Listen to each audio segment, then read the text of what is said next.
Hi, I'm Joan Newcomb, and today's morning musings is what is your life purpose? I'm doing a series of morning musings, and as inspiration, I'm using articles from my blog, Adventures in Density and Effort. So today's is what is your life purpose? And what I'm going to do is I'm going to read the article and I'll add some additional comments, especially if I notice something to be out of date, because I wrote some of these a while back. I will stop myself and add the update, and also at the very end of the article, I will give you my comments on any new experiences that I've had since then. What is your life purpose? When I was a new spiritual teacher, I felt my purpose was to teach everyone on the planet to ground. Learning a specific technique for consciously grounding myself had so profoundly changed my life. I felt everyone needed to learn it. I also felt that if I worked for God, God would take care of me. So I guess you could say my life purpose was to teach everyone on the planet how to ground. Years later, someone asked me, what is the purpose of life? And I thought about this in terms of being spirit manifesting in this physical. And the answer came to me was to create. We were all here learning to create in and through physical bodies. I still somewhat hold that idea that we're all spirit in physical form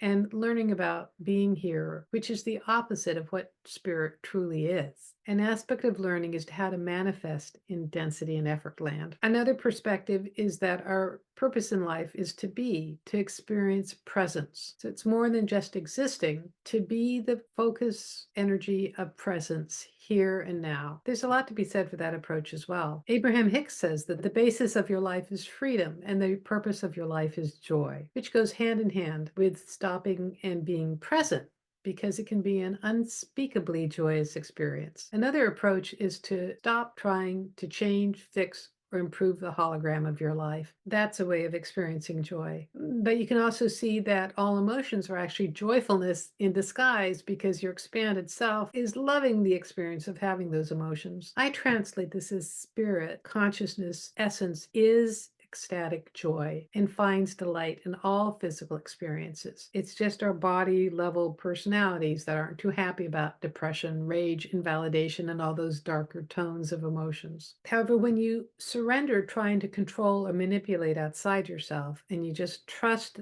that your higher self, the essence of who you are, is doing a great job running this show, then joyfulness is the result. I've had periods of time of feeling in love with God, in love with life, and in love with myself, and not necessarily in that order. And each time it came after surrendering to what is, or bottoming out.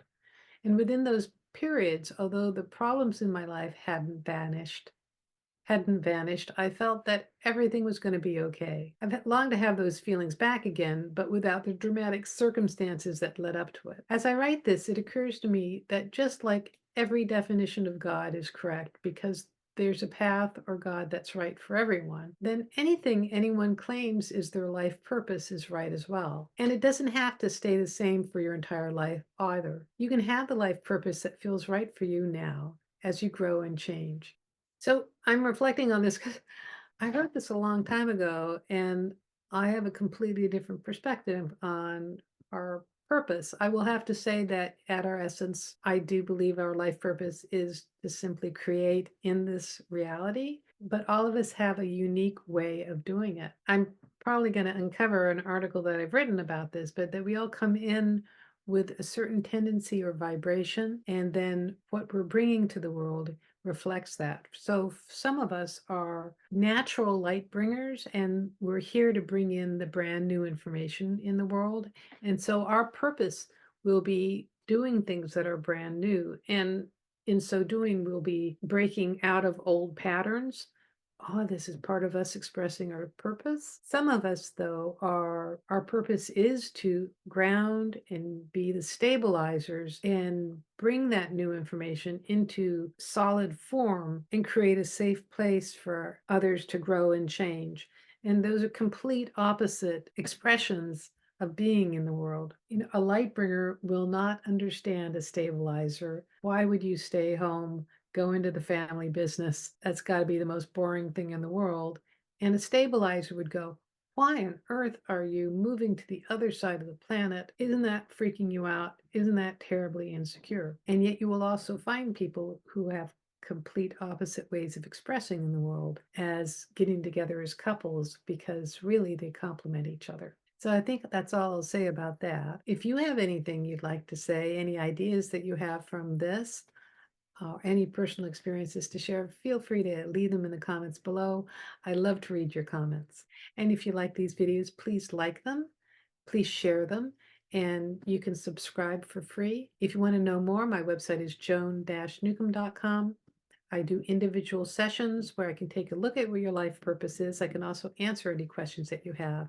And if you'd like to learn how to do this for yourself, check out my coaching special where you can learn consciousness techniques for navigating your life and completely transform your reality. Thank you for watching, and I'll see you in another morning musing.